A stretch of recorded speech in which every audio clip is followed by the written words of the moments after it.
कृपया शांतता बाळगावी. धन्यवाद.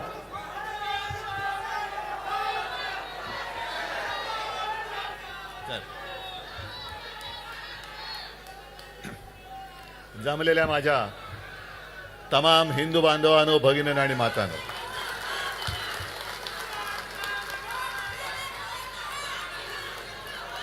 आजच्या शिबिराने आपलं काम केलेलं आहे बरोबर. कारण तुम्ही आता चौताळलेले आहात.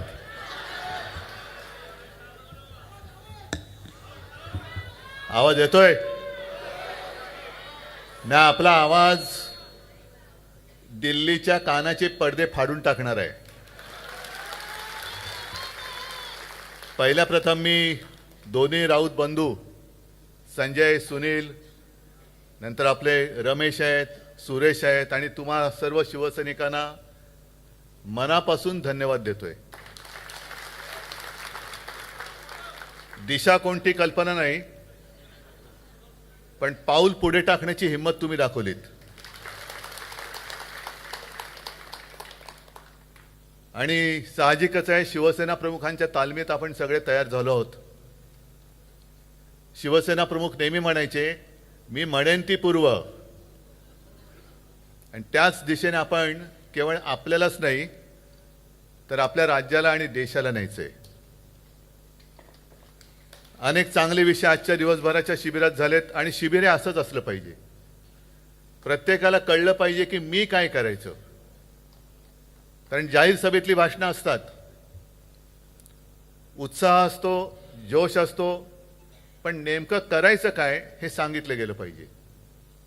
आणि त्याच्यावरती भरपूर मार्गदर्शन झालेलं आहे. तुम्हाला सगळ्यांना सुद्धा धन्यवाद देतोय. स्कोर किती झाला कोणालाच माहिती नाहीये. आपल्याला स्कोरची चिंता नाही, आपल्या विरोधकांची दांडी उडवायची.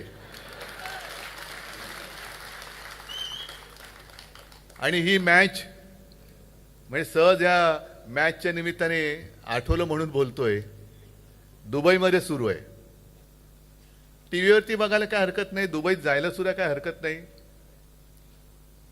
पण याच्या आधीची मॅच जी झाली हिंदुस्थान पाकिस्तान, ती दुबईमध्येच झाली. आणि ती मॅच बघायला इकडनं काही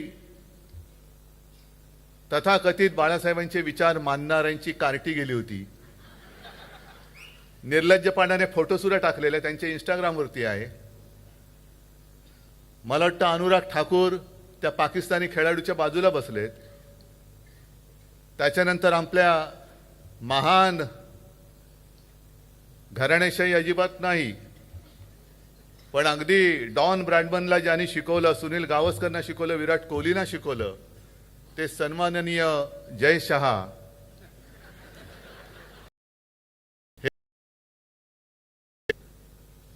आता हा माझा पुढचा प्रश्न तुम्हाला आहे, हेच जर का जयशहाच्या जागी उद्धव ठाकरे असता किंवा आदित्य ठाकरे असता तर यांची नरकात गेलेली सगळी पित्र वरती येऊन थैताट घातला असता.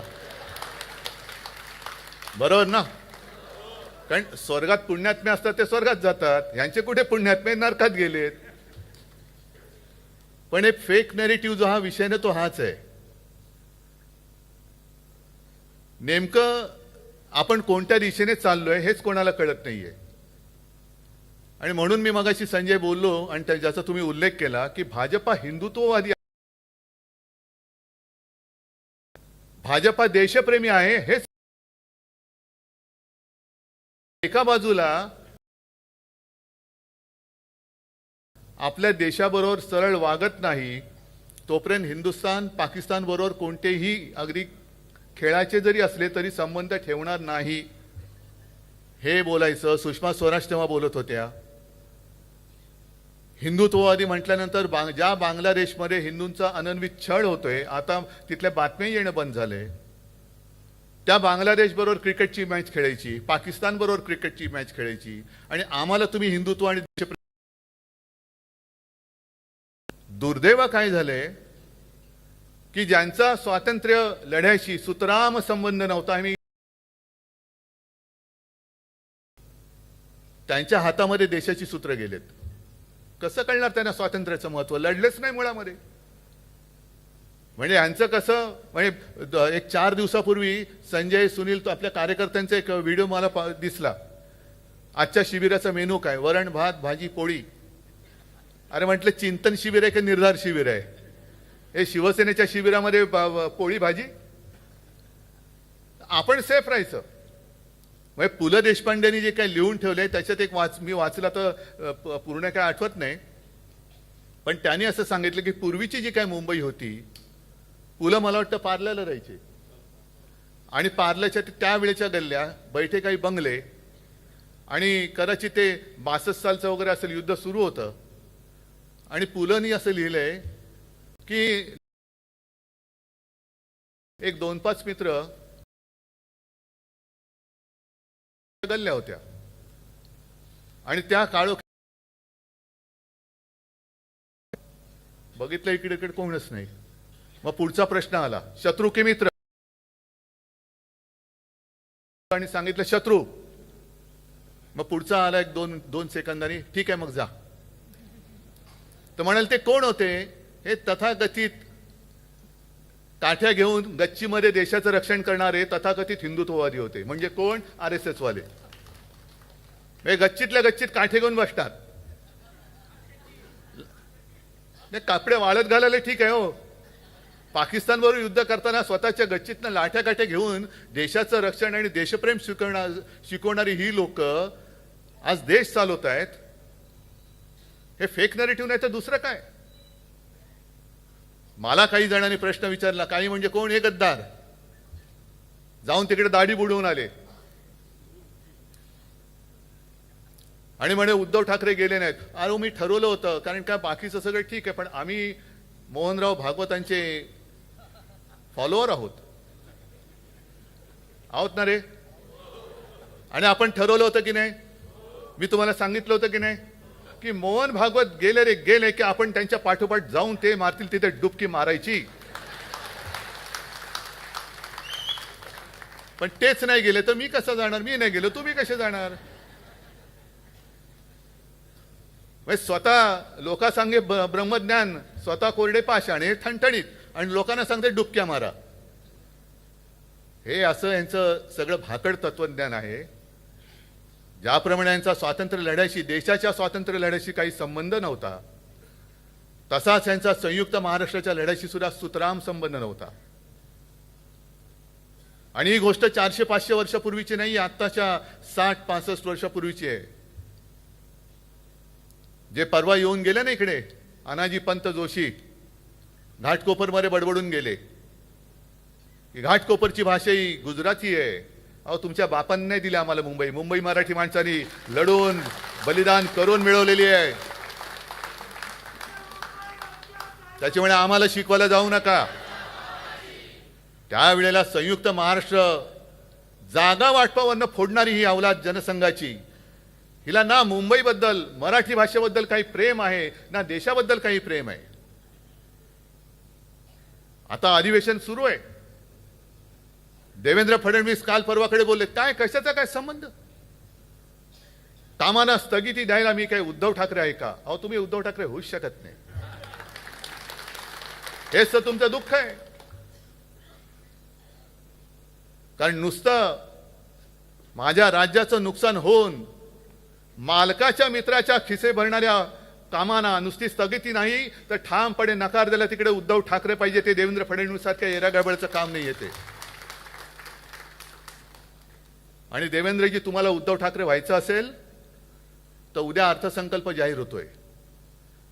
जसं मी माझ्या नागपूरच्या पहिल्या अधिवेशनामध्ये माझ्या शेतकऱ्यांची कर्जमुक्ती केली होती, तशी तुम्ही उद्या माझ्या महाराष्ट्रातल्या शेतकऱ्यांना कर्जमुक्त करून दाखवा.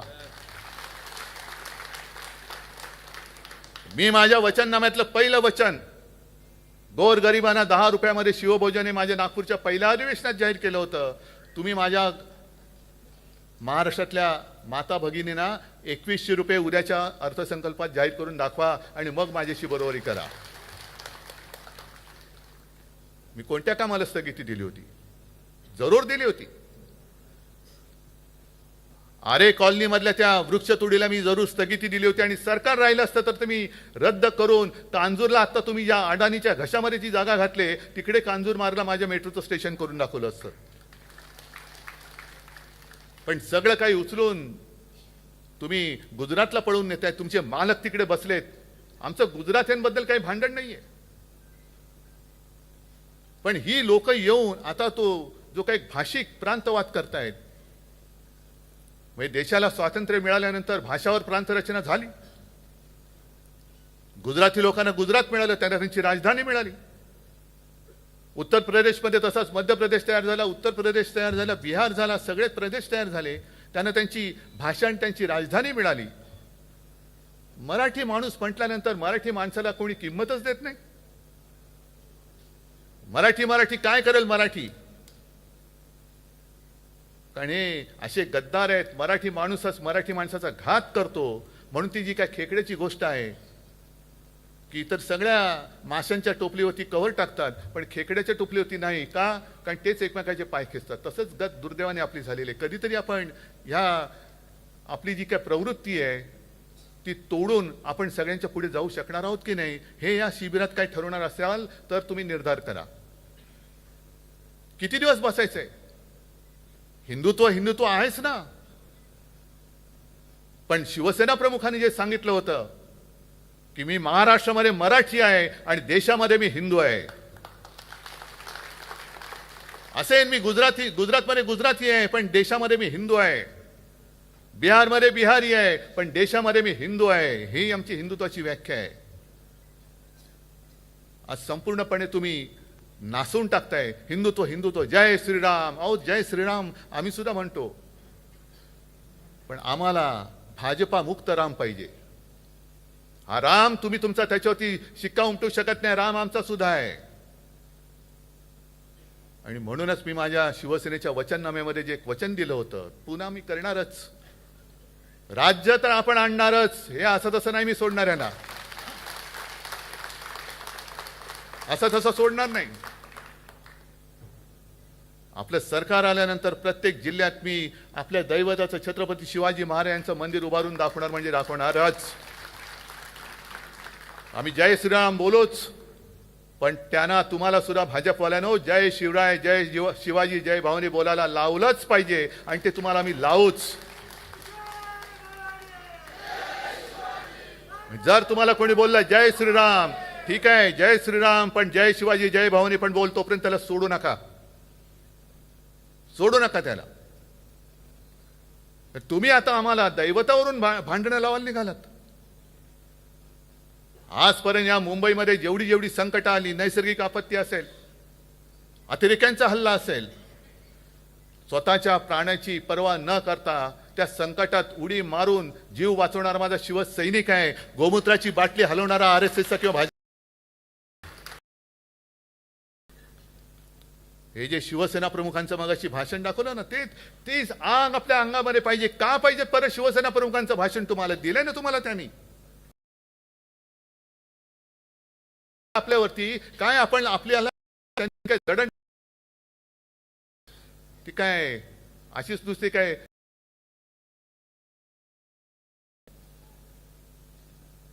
जो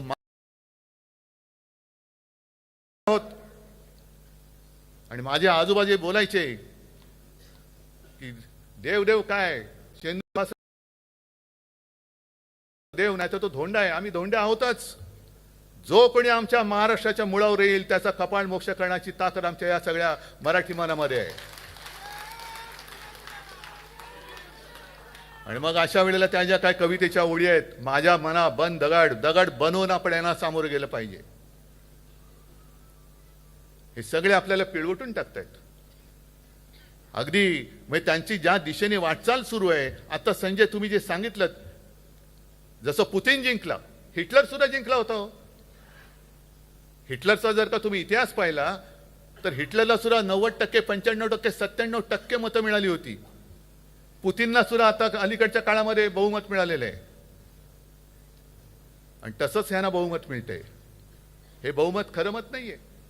ही सगळी लांडी लबाडी करून मिळवलेली सत्ता आहे.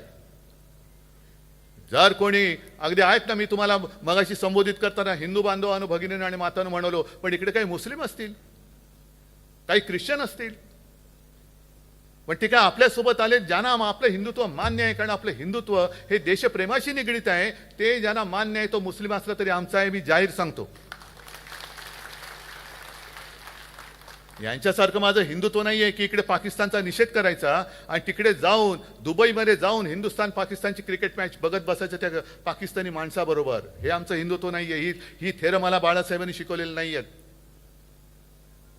एका बाजूला 56 इंचाची छाती, हे सुद्धा फेक नरेटिव्ह, आणि तिकडे जाऊन नवाज शरीफच्या वाढदिवसाचा केक खाऊन यायचा. काय जर हिंदू म्हणून किंवा आमच्या महाराष्ट्रासाठी, मराठी माणसासाठी तर भाजपच्या पोटात का दुखावं? काल परवाकडे जे साहित्य संमेलन झालं त्याच्यामध्ये महाराष्ट्र गीत त्या शमीमा अख्तर ना, काश्मीरी मुस्लिम, तिने गायलं. आणि या भैयाजी जोशींसारख्या माणसाला कळणार नाही हे. संयुक्त महाराष्ट्र जे आघाडीवरती होते त्याच्यात एक होता शाहीर अमर शेख. होय, होता, जन्माने मुसलमान होता. आमच्या घरी यायचं, आम्ही अनेकदा सांगितलेलं आहे. शिवाजी पार्कला राहत होतो आम्ही, त्यावेळेला आजोबांकडे सगळी लोक यायची, कारण आजोबा माझे तेव्हा सेनापतीसारखे लढत होते. शाहीर अमर शेख यायचे, सेनापती बापट यायचे, अनेक लोक मोठमोठी माणसं मी बघितलेली आहेत घरी येताना आलेली. आणि शाहीर अमर शेख आज सुद्धा मला आठवतात. पण याच शाहीर अमर शेखने ज्या वेळेला दिल्लीमध्ये मराठी माणसाने आंदोलन केलं होतं तेव्हा त्यांचा डब घेऊन सगळ्यात आघाडीवरती होता. जागा मराठा, आम जमाना बदलेगा. जागा मराठा बोलणारा अमर शेख असेल जातीने, जन्माने मुसलमान असेल, पण तो आमचा होता, कारण तो संयुक्त महाराष्ट्रासाठी लढला होता. तो काही जनसंघीय नव्हता, शेपूट घालून बसलेला आणि सगळं मिळाल्यानंतर तोडफोड करून राज्य बळकवणारा तसा अमर शेख नव्हता. साबिर शेख सुद्धा होता ना, अमर शेखची आठवण करताना साबिर शेख होता. पण आमच्यासोबत जर का आले मुस्लिम तर वोट जिहाद. आणि मोहन भागवत मशिदीत जातात. उद्धव ठाकरे गेलेले नाही अजून, पण गेला तो परत त्यांची नरकातली सगळी पित्रवरती येतील. मोदी म्हणतात की लहान असताना त्यांच्या घरी ईद आजूबाजूला साजरा व्हायचा, सगळे मुस्लिम जे काय होते त्यांच्या घरनं जेवण यायचं. आता यांच्यासाठी खास बटाट्याची भाजी आणि पुरी बनवून द्यायची आहे, त्याला आपण काय करायचं? असू शकेल ना, आपण कसं सांगणार? आणि मग ते ताजिया खालनं जायचे, तरी तुम्ही हिंदू. आणि केवळ मुसलमानांनी शिवसेनेला मत दिलं, उद्धव ठाकरेला मत दिलं, कारण करोना काळामध्ये आपण केलेलं काम. तर आम्ही लगेच हिंदुत्व सोडलं. हे जे काय फेक नरेटिव्ह आहे. आणि म्हणून मला अनेकदा जे बोलतात काही लोक की हिटलर हिटलर हिटलर आहे, साम्य बरंच आहे. हिटलरचं सुद्धा असं म्हणतात की 4 पातळीवरती त्याचं काम चालायचं. म्हणजे आता जे काय आपले प्रवक्ते वगैरे असतात ना, तेव्हा चॅनल वगैरे नव्हती, पण तेव्हा जे चालायचं, एक म्हणजे स्वतःची बाजू मांडणं, हे का काही प्रवक्त्यांचं काम. दुसरं, दुसऱ्यावरती आरोप करणं. तिसरं, विरोधकांनी केलेल्या आरोपांना उत्तर देणं. आणि चौथं, ते म्हणजे फक्त अफवा पसरवणं. आहे साम्य दिसते की नाही? आता जे काय यांचं चाललेलं आहे ह्याच्यामध्ये आणि त्याच्यामध्ये साम्य दिसते की नाही दिसत? आणि अशा यांच्यामध्ये आपण त्यांना केवळ आणि केवळ आपल्याला भुलवण्यासाठी जय श्रीराम म्हटलं म्हणून लगेच हिंदुत्ववादी म्हणून सगळं आयुष्य त्यांच्या चरणी वाहून टाकायचं. आज हे करू तर काहीच शकत नाहीयेत. आज मुंबईला जे खतम करायला निघालेत, मुंबईचं महत्व मारायला निघालेत, महाराष्ट्राची अस्मिता तुडवतायत पायदळी. आणि हाच धोका आहे. 1 नेशन 1 इलेक्शन. यांना सगळं 1 1 1 एकाधिकारशाही पाहिजे. सगळे एक. आपल्याला सुद्धा बरं वाटलेलं आधी, एक विधान, एक निशान, एक प्रधान. हो बाबा पाहिजे, बरोबर. पण विधान म्हणजे यांचं जे काय होतं भुरसटलेल्या हिंदुत्वाचे विचार, ते आम्हाला मान्य नाही. डॉक्टर बाबासाहेब आंबेडकरांनी लिहिलेलं संविधान तेच आम्ही मानणार. एक निशाण म्हणजे तुमचं फडकं नव्हे, तर आमचा डौलाने फडकणारा तिरंगा हे आमचं निशाण आहे. आणि एक प्रधान म्हणजे ईव्हीएम आणि बोगस मतदारांनी निवडून आलेला नाही, तर लोकशाहीच्या माध्यमातून निवडून आलेला आमचा पंतप्रधान हे आम्हाला मान्य आहे. आणि तसंच ते आता जसं कमल हसन म्हणाला की यांना इंडिया नाही हिंदिया करायचंय, म्हणजे परत तिकडे मारामाऱ्या लावायच्या. आणि हे जेव्हा मी वाचलं तेव्हा माझ्याकडे रोज कोण ना कोणतरी येत असतं. बिहारची काही लोक आली होती, त्यांना मी विचारलं, ते बोलले साहब हे सच है. जसा आपल्याकडे या काही भाषा आहेत, कोकणी आहे, अहिराणी भाषा, आणखीन कुठली भाषा, प्रत्येक विभागाची एक एक वेगळी भाषा आहे, तशा बिहारच्या काही भाषा ह्या तर लुप्त झाल्या आणि तिकडे हिंदी जोरामध्ये आली. मग हे जेव्हा होतं, हिंदी विरुद्ध सुद्धा काही आमचा लढा नाहीये. पण आता भाजपा जे करतंय, देशामध्ये फूट पाडण्याचं काम करते, तोडा फोडा आणि राज्य करा, हे यांचं जे काही चाललंय हे गाडण्यासाठी आपल्या हातामध्ये भगवा घेऊन आपल्याला पुढे जायचंय. म्हणून भगवा घ्यायचंय. माझा काहीतरी मुख्यमंत्रीपद गेल्यावर मी सोडून दिलं, ते कुठे जीव माझा जळला नाही, कारण माझा प्राण वर्षामध्ये नाही, माझा प्राण तुमच्यामध्ये आहे. माझा प्राण तुमच्यामध्ये आहे. जेव्हा एखादा शिवसैनिक, मला वर्षा सोडताना यातना नाही झाल्या, पण जेव्हा माझा कडवट शिवसैनिक दुर्दैवानं आपल्यातनं जातो आणि काही वेळेला गैरसमजातून जातो, तेव्हा ज्या यातना होतात, इंगळ्या असतात ना, हे दुःख मी केवळ दाखवू शकत नाही म्हणून मला काय आनंद होतो अशातला भाग नाहीये. पण मला नेमकं ते कळत नाही की अरे तुम्हाला कळते का, तुम्ही कोणाच्या हुजरेगिरी करताय, कोणाच्या पालख्या वाहताय. इतकी वर्ष ज्यांना आपण डोक्यावरती घेऊन दिल्ली दाखवली, दिल्लीत बसल्यानंतर ताबडतोब त्याच वर्षी 2014ला लोकसभा जिंकली त्यांनी आणि विधानसभेमध्ये युती तोडली, तेव्हा आपण हिंदू होतो की नव्हतो. मग काय केलं होतं आपण असं पाप. एकनाथ खडसेंनी सांगितलेलं आहे की तेव्हा त्यांच्यावरती जबाबदारी दिली होती की आता ही युती तोडा, म्हणजे गरज सरो वैद्य मरो. त्याच्यानंतर पुन्हा आपण त्यांच्याबरोबर गेलो का, कारण हिंदुत्व. मग 19 साली पुन्हा ते, त्याच्यानंतर पुन्हा धोकाधडी झाली, त्याच्यानंतर 2.5 वर्षांनी आपलं गद्दारी करून सरकार पाडलं. पण आज सुद्धा तुमच्यासारखे अनेक कट्टर कडवट शिवसैनिक,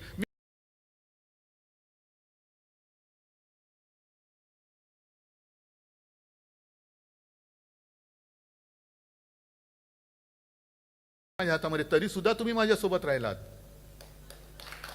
तरी सुद्धा सोबत राहिलात. आणि केवळ हे माझं काही कौतुक नाहीये, हे हिंदू हृदय सम्राट शिवसेना प्रमुखांनी जे काही त्यांची पुण्याई उभी केलेली आहे, मी कोणीच नाहीये. आणि म्हणून मी अभिमानाने पुढे चाललेलो आहे. निवडणूक आयोगाने आपल्यावरती अन्याय केलेला आहे. सुप्रीम कोर्टाचा एक एक न्यायमूर्ती येत आहेत आणि जात आहेत, येत आहेत आणि जात आहेत. पुढच्या वर्षी लवकर या, तसे पुन्हा जात आहेत. 70 वर्ष, आमच्या केसला आता 75 वर्ष झाली. त्याचा आम्ही आता अमृत महोत्सव करतोय, रौप्य महोत्सव करतोय, सुवर्ण महोत्सव. का अहो, केस केले माहित नाही तुम्हाला, 100 वर्ष झाली आमच्या केसला, निकालच लागत नाही अजून. ही असली लोकशाही आपण पुढे ठाम उभा आहे, हातामध्ये मशाल घेऊन.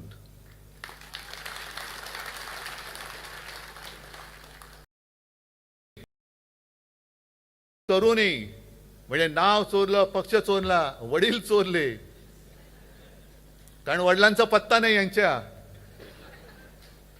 कारण आयुष्यात कधी काही केलं नाही. मग शिवाजी महाराज आमचे, संभाजी महाराज, अरे आता तो पिक्चर आलाय, काय करतो तो त्याच्यात, काय केलं काय तुम्ही.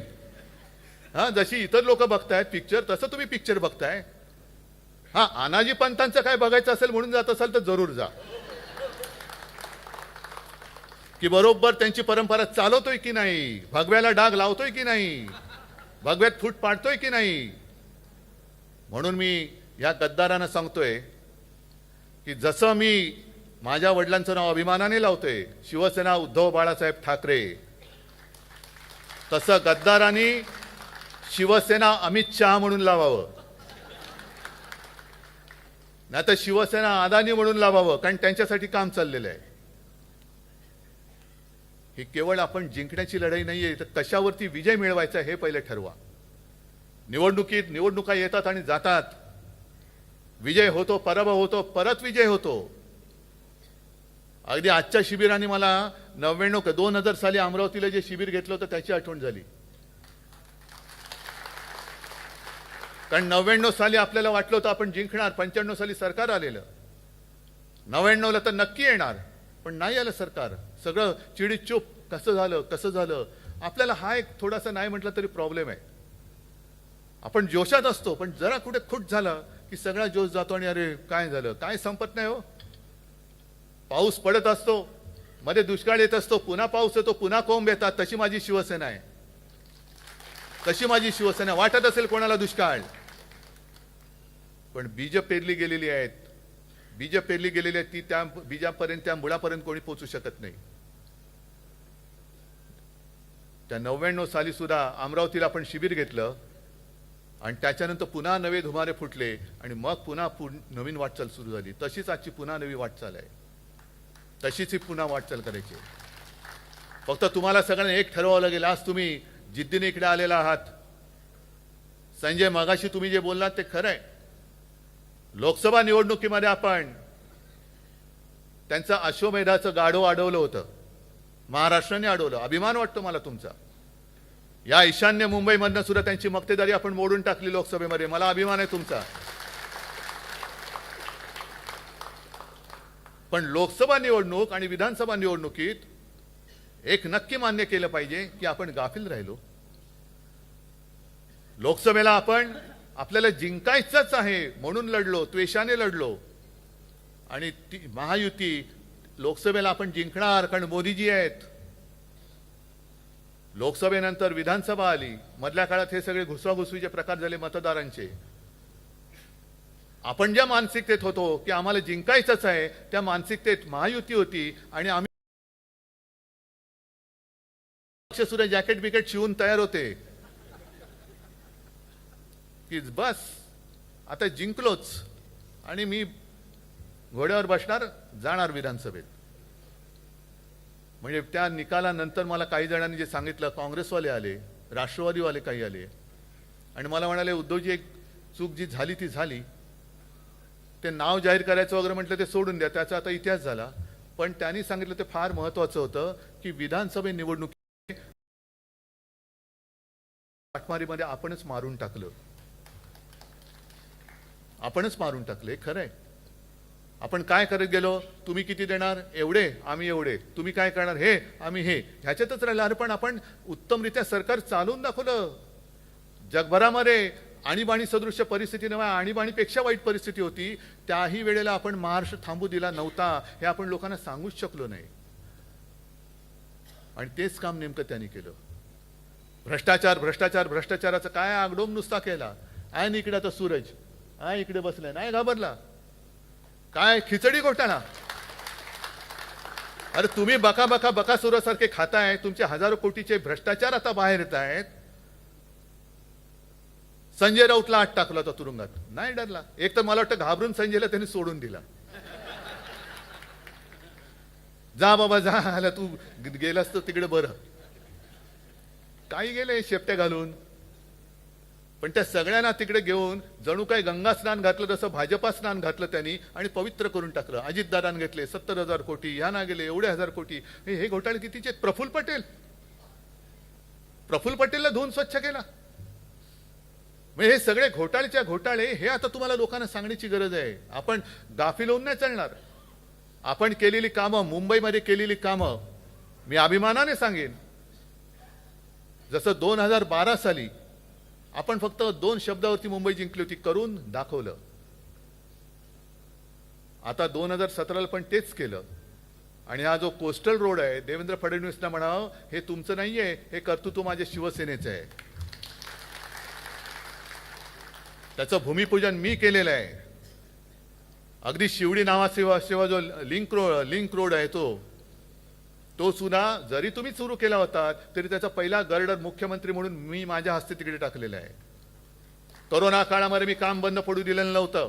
मेट्रोची कामं बंद पडू दिलेली नव्हती, कोस्टल रोडचं पडू दिलेलं नव्हतं, हॉस्पिटलमध्ये सुद्धा ज्या तुम्हाला कधी आयुष्यात जमल्या नसत्या एवढ्या सुद्धा सेवा सुविधा आम्ही उपलब्ध करून दिल्या होत्या महाराष्ट्राला. फक्त तुम्ही तुमच्या मालकांच्या मित्रांची हुजरेगिरी मी केली नाही म्हणून मी उद्धव ठाकरे नाही, तुम्ही उद्धव ठाकरे नाहीच आहात आणि होऊ शकतच नाही आहात.